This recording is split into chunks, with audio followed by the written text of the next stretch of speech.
expect to come back so quick. But a thought had literally just hit me. What's up, lady? Weird. I don't know why she waited so long to turn. Anywho, about restoration. Whatever you're praying for, whatever you're waiting for God to restore to you, and even if those of you that have been promised restoration,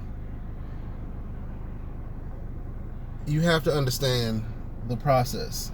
Now, if you're waiting to be restored, if you and you do have to wait. You do have to wait. If you're waiting to be restored, understand this. God's going to have to get you right first. God's going to have to restore you back to where he had you, where he needed you to be, and you fell down. If God is giving you the word where he says, redeem the time. If God has said he's going to redeem the time, whether he is redeeming the time or you hear him redeeming the time in your spirit, understand there's going to have to be a reset with that thing. But then now God's got to restore you back to before, to before you got moved down or moved out the way, before you got out of position. God's got to put you back to before you got out of position, and then he can elevate you higher. And that's a process, man. That's a process. I'm not sure if a lot of people are willing to go through it. And I think that's why a lot of people fall off when they're waiting for the promise. When you're waiting for the promise and you're like, oh, well, it didn't come. It's coming. Quit being so doggone impatient. It didn't take you. If it took you 2 years to fall off, it might even take you for that time to be, for God to redeem that time, for him to place you back in position. You understand? Because it's like a broken bridge, right? In the beginning, the bridge is working fine. This before we get off track. When the bridge breaks, all the pieces are scattered everywhere, right?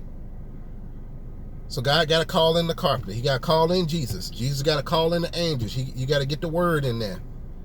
Everybody got to find all the pieces of that broken bridge, which is that path that you were on, before you decided you were going to step off of it.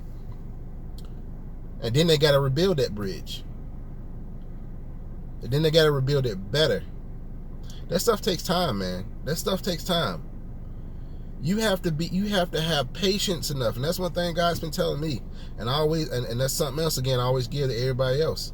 Patience and endurance.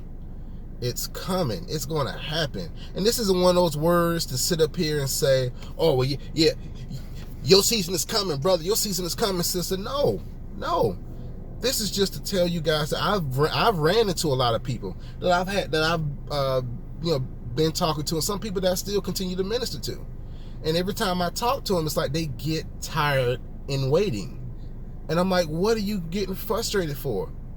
God's the one that has to do all the work. God's the one that's got to do all the work. All we have to do is make sure we do our part, which is very minimum. That's it. That is it. Very minimum that we have to do. God's the one that's got to call the angels down to go kick some demons behinds and make sure your future's straight and try to get you back on the straight and narrow.